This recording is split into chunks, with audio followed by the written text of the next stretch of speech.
pequeño campesino, del campesino que nos alimenta en forma sana.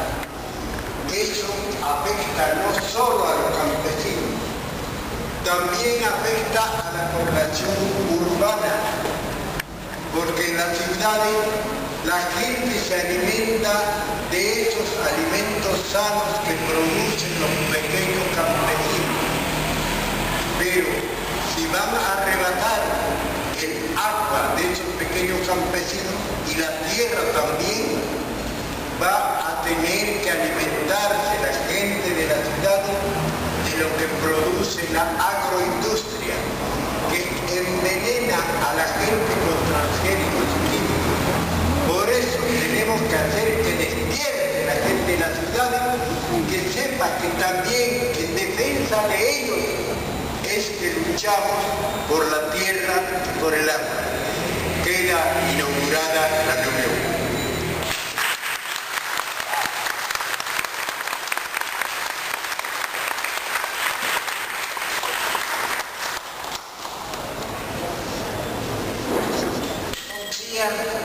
Companheiros, companheiras, esse é um momento particular para mim e acredito que para todos que estamos aqui, de muita emoção. Segundo o Tribunal Popular da Terra, onde vamos julgar os crimes do Estado brasileiro. Estamos aqui presentes representações de todo o país, indígenas, negros, negras, o povo pobre e trabalhador de nossa terra, seringueiros, militantes de esquerda, lutadores, lutadoras. Temos a honra da presença do companheiro Hugo Blanco, dos povos Mapuche, professores, companheira Sônia aqui, companheiro Valdemar Rossi.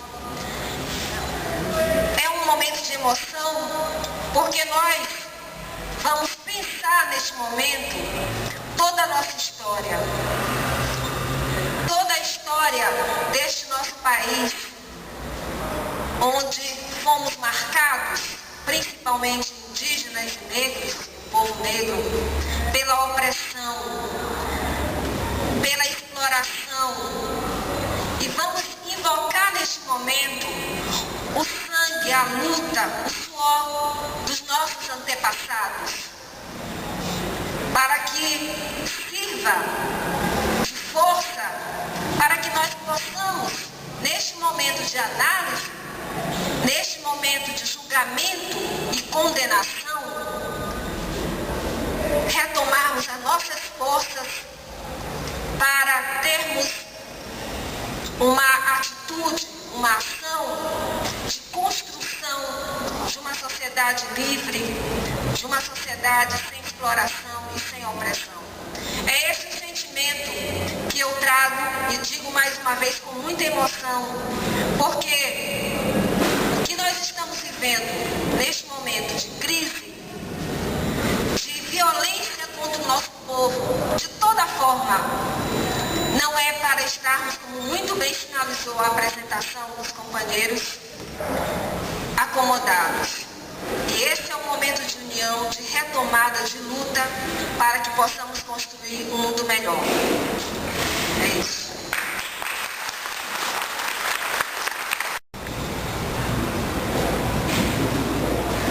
Acho que esse tribunal, ele traz para nós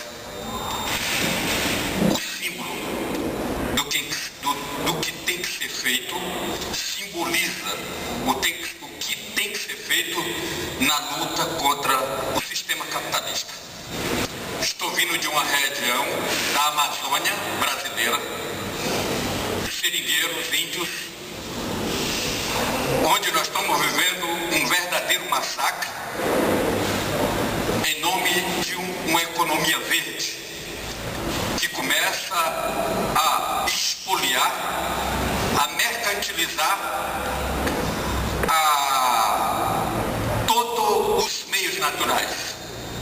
Vem de uma região onde Belo Monte expulsa ribeirinho, expulsa os índios, são Santo Antônio em geral expulsa os camponeses e seringueiros, expulsa os pescadores, e o assassinato roda. O crime organizado no campo brasileiro, na luta pela reforma agrária, ele está institucionalizado através de todas as leis que foram criadas para privatizar a Amazônia, para privatizar a água, para privatizar o ar que nós respiramos.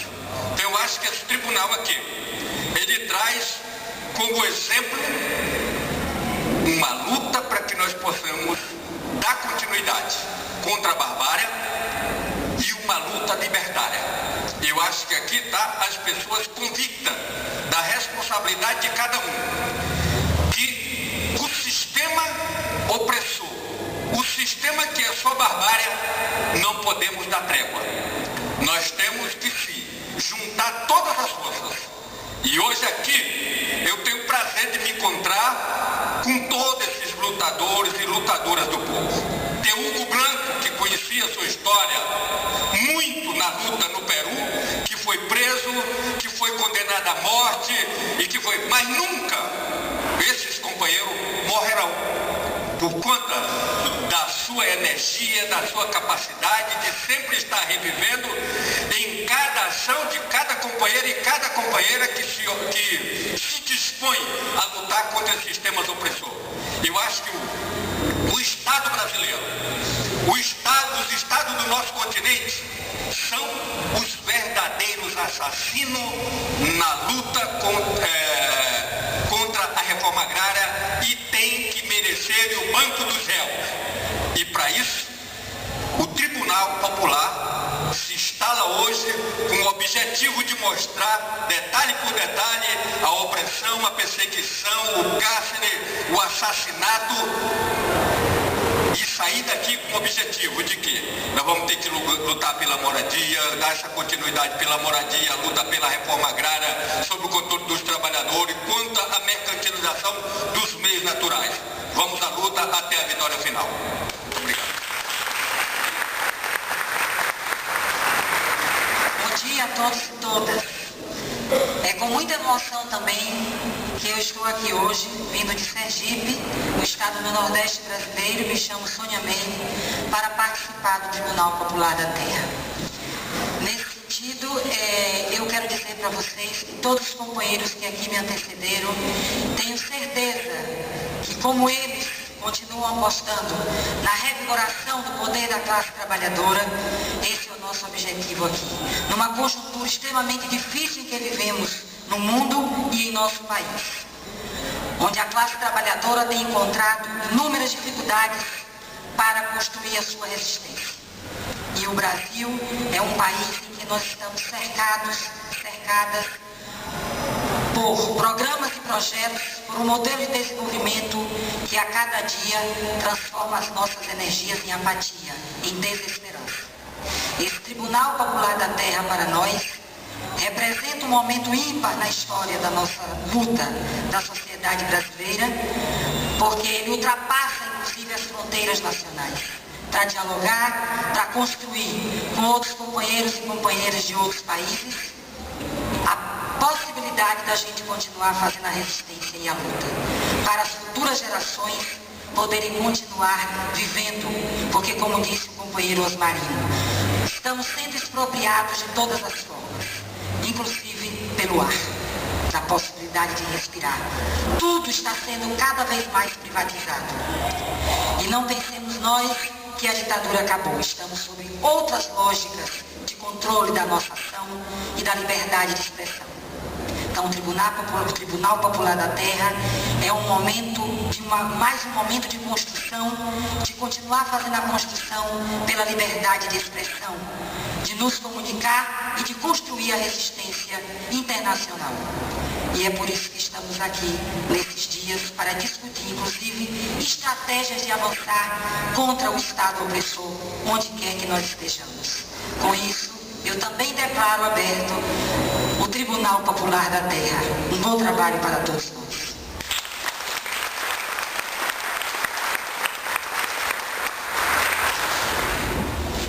Bem, algumas ensino médio, né? Do ensino médio, que talvez não saiba a representação de algumas das pessoas para nós. Ali na ponta tem um jovem senhor, um grande lutador aqui, década de 70, década de 80, década de 90, da oposição sindical metalúrgica. Se eu pudesse fazer uma comparação, desculpe-me, Valdemar, uma comparação bem rasa, era o nosso Lula aqui de São Paulo, né? O Lula estava no ABC e o Valdemar estava aqui. Agora o Valdemar continua aqui conosco, então ele é mais nosso ainda, né? Ele quer ficar aqui conosco. Essa segunda pessoa aqui é a Cláudia Duranço. Ela é militante do movimento negro, ela foi candidata a vice-presidente nas últimas eleições, na chapa do PSTU.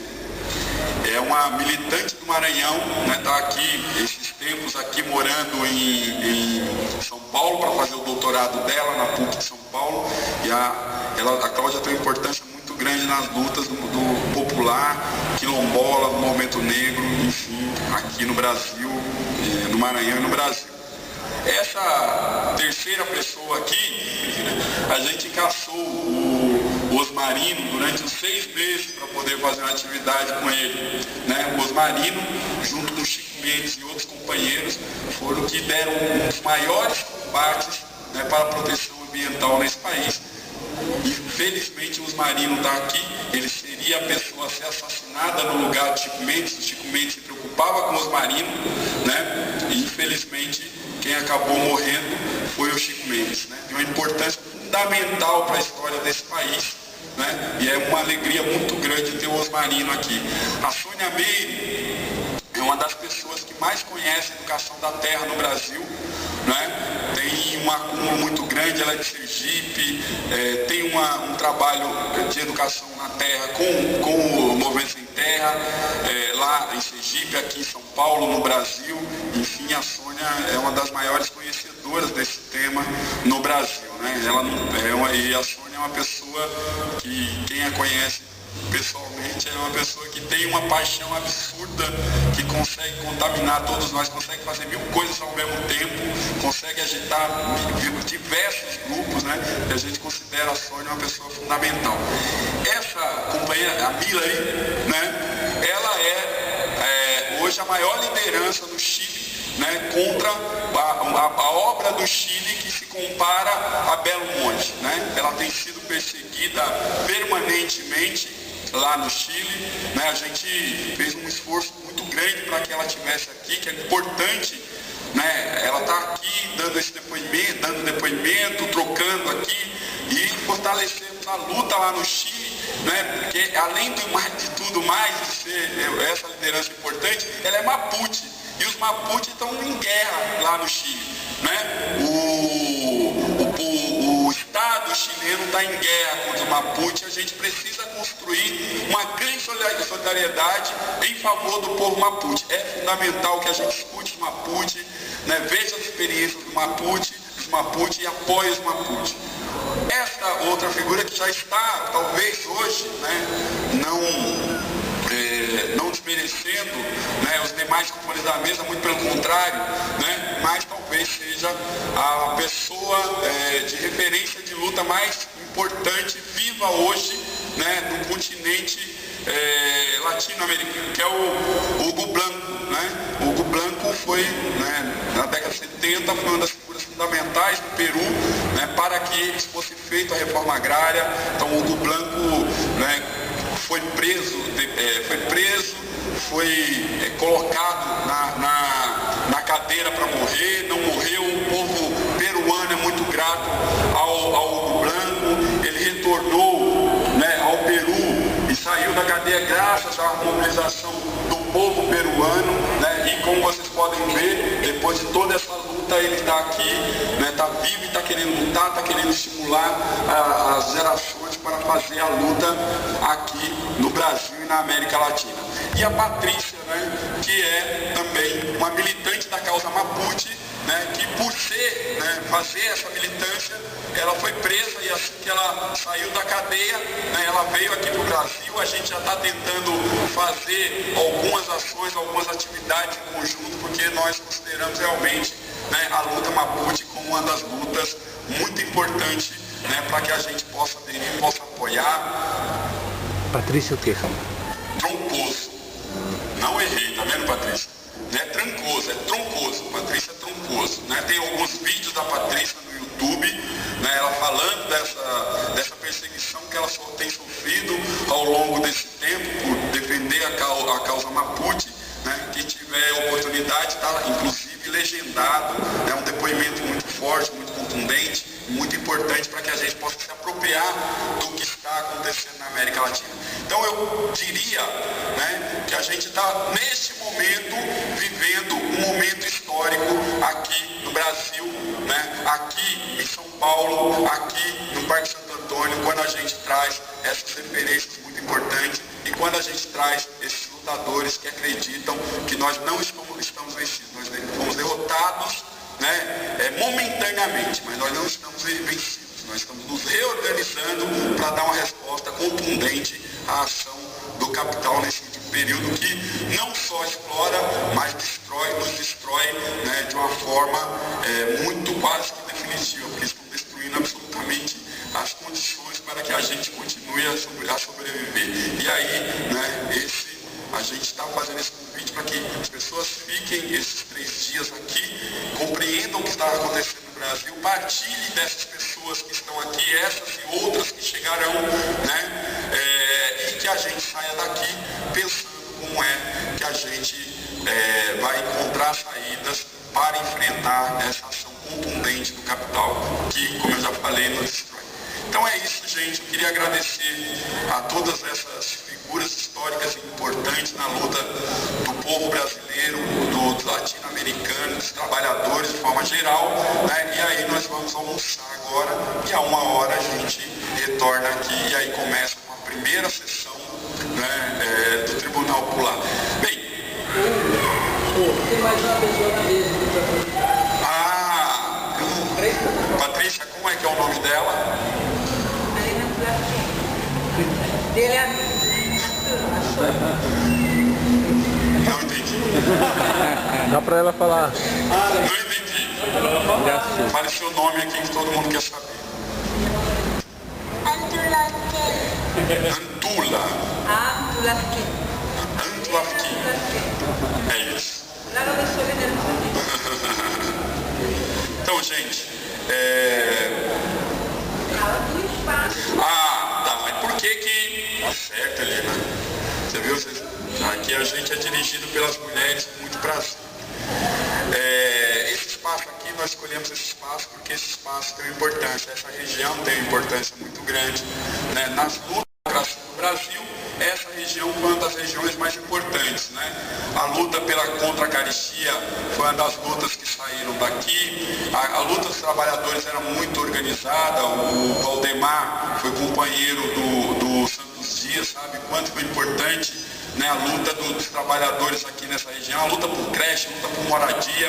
Essa região sempre foi uma região que teve muita ebulição política, né, e uma importância muito grande nas lutas do povo trabalhador no Brasil e no mundo, né? No Brasil. E o Sacolão das Artes, ele é fruto dessa luta, né? Esse espaço aqui era um espaço que estava privatizado, né?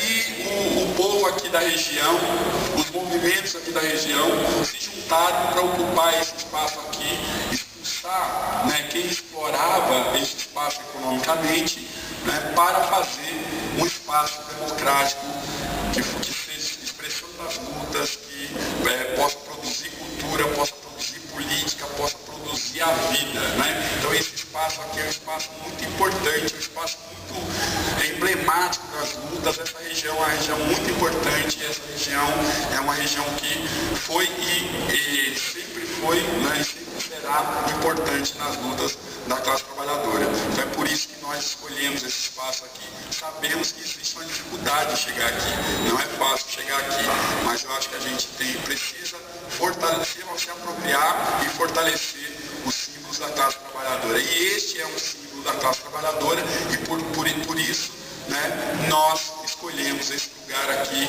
para realizar, né, o Tribunal Popular da Terra. Mais alguma coisa, chefe?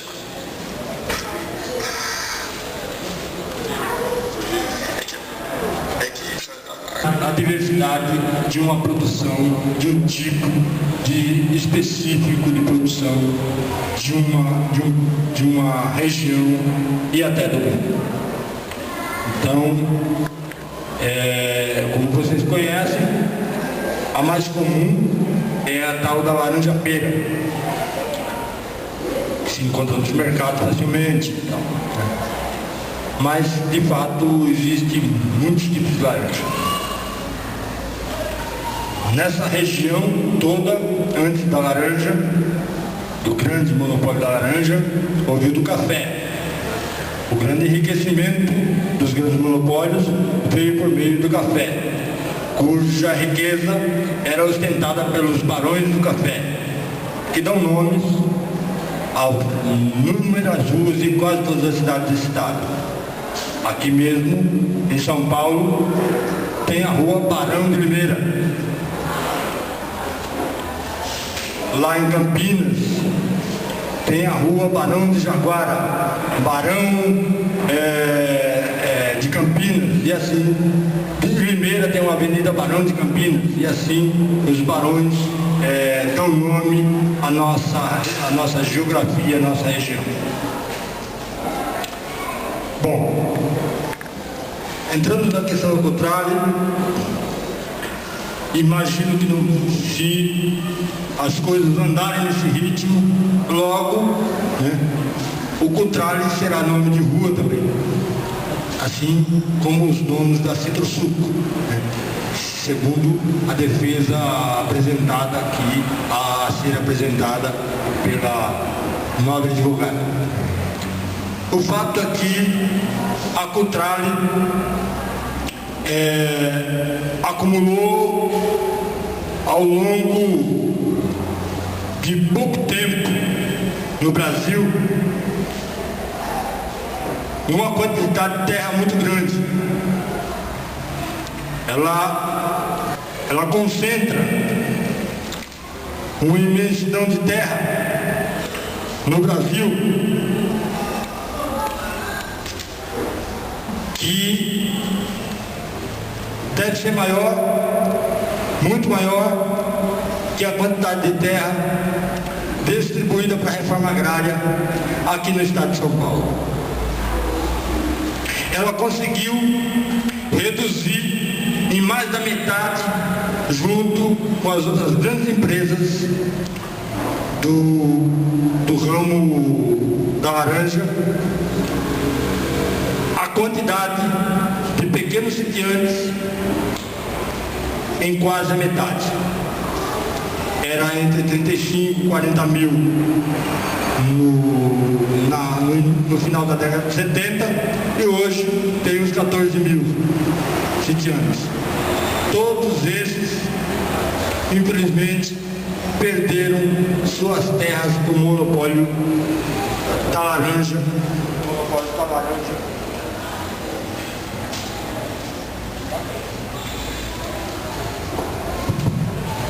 Os monopólios da laranja e também, principalmente, para a Cotrale. A forma com que as terras foram deixando de ser propriedade desses pequenos sitiantes para se tornar propriedade das empresas de suco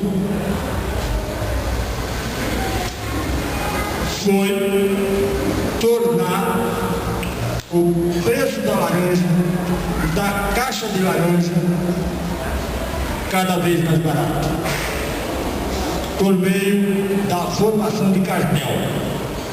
Para isso, a ação na justiça contra a formação de cartel. Bom, essa é um capítulo que nós vamos voltar aí. Um outro elemento que é preciso ser colocado é o da exploração do trabalho.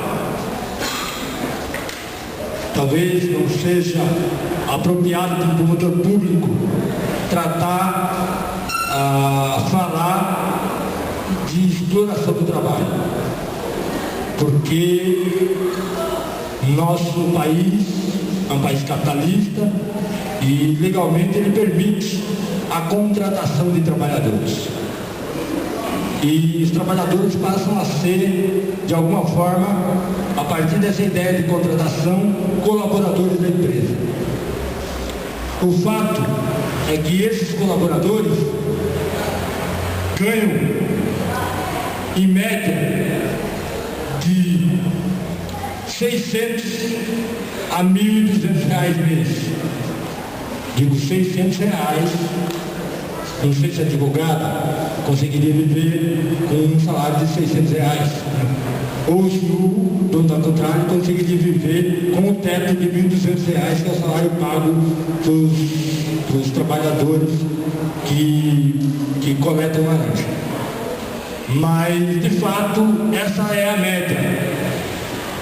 O que acontece na realidade não é bem isso. A denúncia de escravidão. Há uma ação judicial que demonstra que flagrou, por meio de ação policial, ao contrário, explorando mão de obra escrava. Gente, onde me perguntavam o que é isso? É a volta no passado? O presente já não é tão ruim? É pior. Mão de obra escrava. Propriamente escrava. O que as pessoas recebem de salário era menor, que elas recebiam como salário, era menor que o que eles tinham que pagar pela comida. R$24 por dia. Estavam sempre em dívida com a empresa. Desta forma, não poderiam ir embora. Essas pessoas haviam sido trazidas dos estados mais pobres do Nordeste, do Sergipe, do Piauí. Pessoas que já vieram, inclusive, devendo a passagem de ônibus para a empresa contrária. Então, aí no Brasil tem um outro elemento que também não caberia a boca do promotor.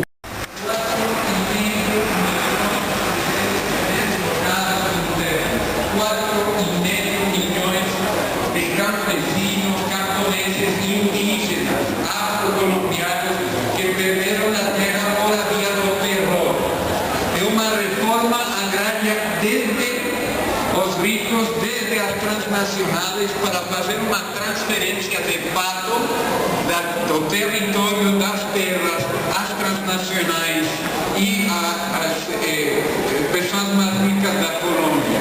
Esse não é um problema somente da Colômbia, esse é um problema de México agora.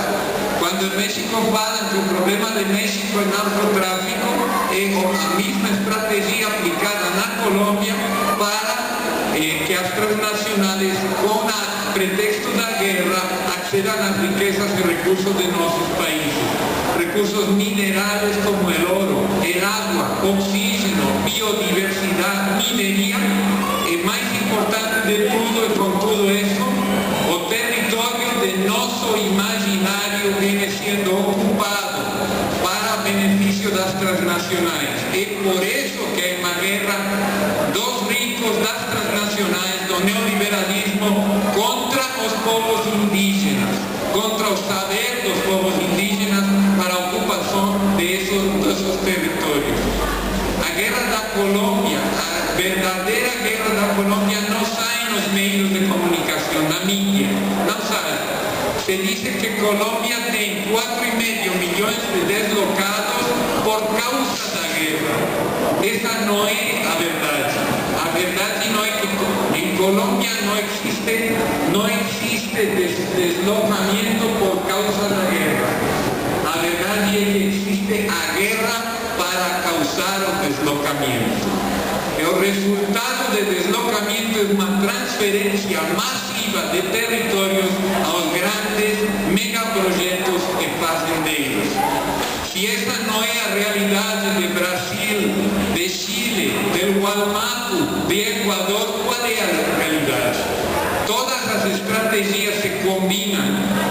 propósito de cuáles son las estrategias que se han aplicado en Colombia.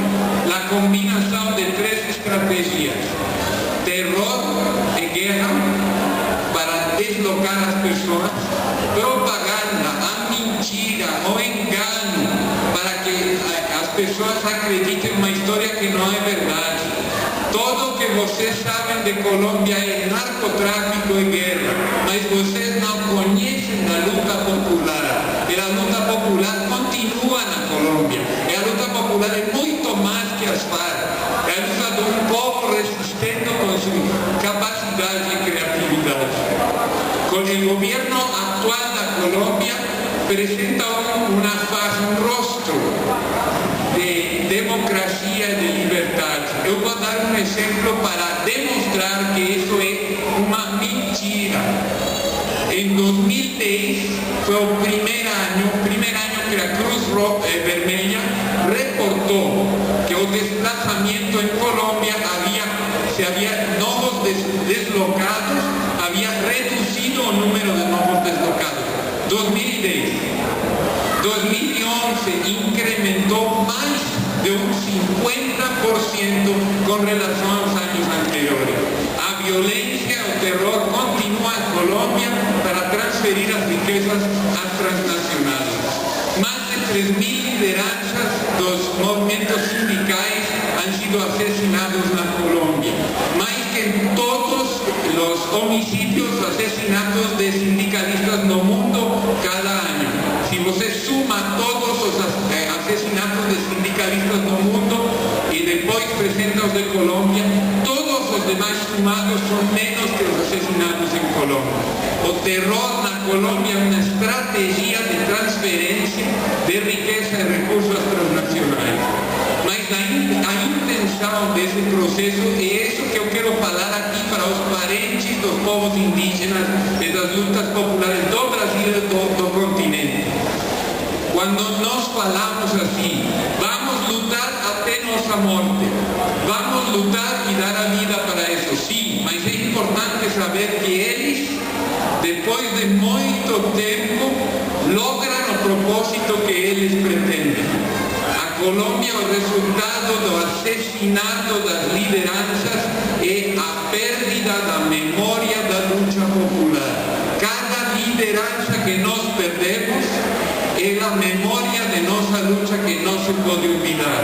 No permitan que se pierdan las vidas de las lideranzas, que tengan que salir del país. Es muy importante, cada lideranza indígena que es asesinada en ese momento en Brasil es una pérdida para todo Brasil, no es solamente para esos povos.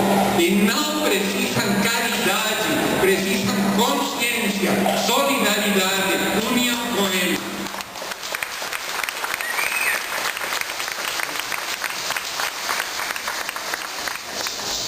Ahora, en Colombia la lucha continúa. No año pasado, en medio de la guerra, los estudiantes salieron y se movilizaron masivamente, derrotaron al gobierno en una ley de privatización de educación. Movilizaron a todo el pueblo colombiano y ganaron esa lucha. Colombia, casi 50% del territorio nacional está siendo concedido a las transnacionales mineras. Mismo en ese contexto de guerra, las movilizaciones nacionales han conseguido frenar la entrega de los territorios a las transnacionales. La misma lucha que estamos haciendo ahora en Perú, en Ecuador, en distintos pueblos. Esa lucha está dándose en Colombia. Ainda tenemos lucha popular en Colombia. Ustedes tienen lucha popular aquí. Mi denuncia, mi mensaje es: el crimen de Colombia está se exportando a otros países. El crimen contra los povos no Brasil, no México, no Perú, es un crimen contra nós, contra todos nós. Es hora de tener conciencia, claridad y de ser todas y todos filhos da mãe terra y liberar el territorio de nuestro imaginario. Ese es nuestro continente. Mi última frase es esa. quando os conquistadores foram descobertos por os indígenas, a América ainda não existia. Obrigado. Também chamou a companhia